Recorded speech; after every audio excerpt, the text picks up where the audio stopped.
Ketosis is a process that occurs in the body during times of chronic glucose depletion.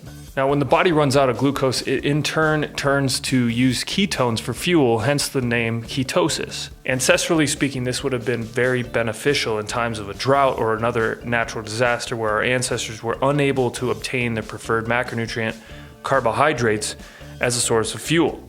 However, it's not the preferred state of the body, but rather a stressed state of the body that the body is in until it can find an ample source of glucose to properly fuel itself. Now, this diet came about after some findings were shown that fasting was shown to help with epileptic patients in the early 1900s.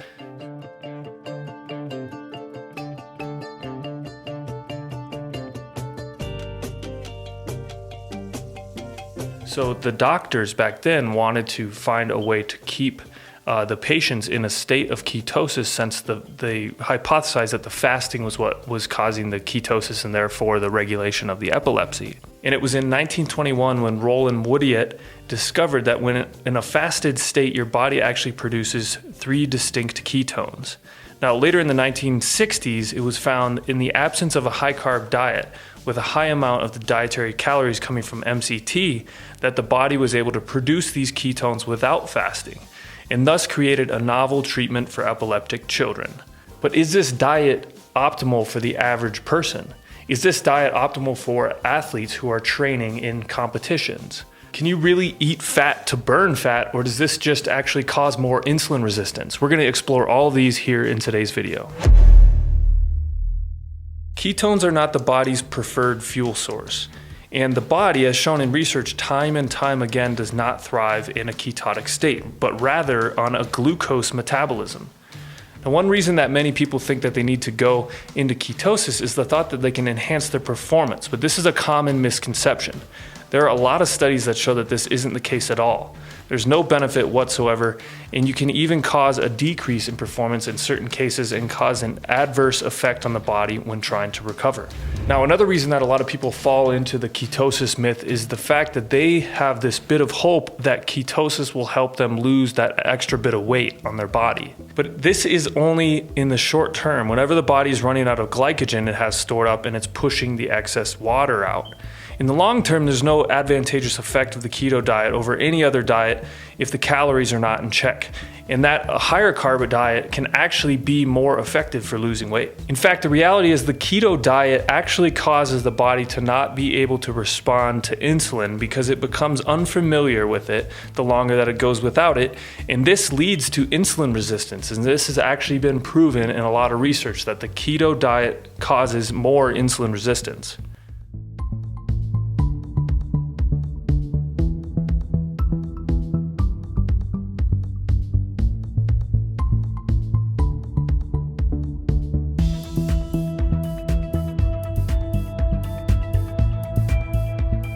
The keto diet is also very detrimental for the thyroid, causing massive thyroid damage, especially when done chronically. The reason that most people tend to feel pretty crappy on the keto diet after the first couple months, or what's known as the catecholamine honeymoon, is over, is the lack of diversity in their food. Most foods that are high in carbs are also extremely dense in micronutrients, and that makes it very difficult to get the adequate amounts of the key minerals that we need in order to thrive when we're eating on a strict keto diet regimen. Along with micronutrient deficiencies that can be caused by the keto diet, there are a whole host of studies that show different adverse effects of the keto diet, such as acid P, renal tubular acidosis, enlargement of the heart, hyperlipidemia, child heart attacks, decreased platelet functioning leading to increased bruising, and increase in oxidative stress due to the low antioxidant content in the diet. All bias aside from the scientific literature that has been discussed, it's obvious that a diet that is lacking in carbohydrates is not optimal for human health. There are many complications that accompany the diet, and it is only necessary in extreme cases such as severe epilepsy, i.e. the entire reason why this diet was formed. Even in this case, when on the diet, there has to be extreme caution taken and constant measures being taken in order to ensure that the people that are on it are properly fueled throughout their micronutrient status, Micronutrient deficiencies are one of the major causes of all hormonal balance in the body, and the keto diet leaves the human body susceptibly prone to accumulating these deficiencies. With constant blood tests and supervisions by health professionals, this diet can save lives, specifically for people that are epileptic. But unless you fall into this category, there's no reason to go on this diet. There is no benefit from doing it, and you could have pretty bad consequences in the process, such as hair loss. So hopefully this video helped us shed a bit more light on whether or not you should pursue something like the keto diet. I know a lot of people are out on YouTube, they're out on Facebook running these ads, kind of these juiced up bodybuilder types that are promoting the keto diet right now. Most people are going to far better on a more traditional carbohydrate diet that are in the more explosive power strength stuff, especially at the volumes that MMA fighters are on.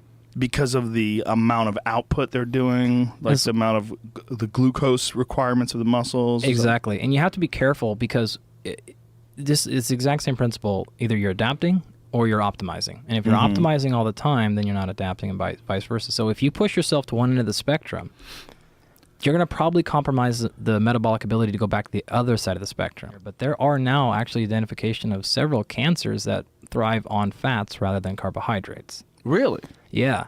I have not seen this because he was talking about a host of different cancers that thrive on sugars, and you stop them dead in their tracks. The keto diet is not necessarily the healthy diet for anybody. I mean, there's the people that are shilling it right now are going to change to the next fad when the keto diet, becomes obsolete, which it will. I mean, it's just like any other fad that's happening. At the moment, they rise and they fall, and it'll probably come back in another 15 years.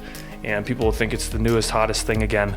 But what I like to urge people to do is to really keep an eye on the foundational biology of the human body. Glucose is the preferred fuel source of the human body. If you open up any biochemistry textbook, you'll actually be able to read the reality of how the human body works on a chemical level, on a nervous system level.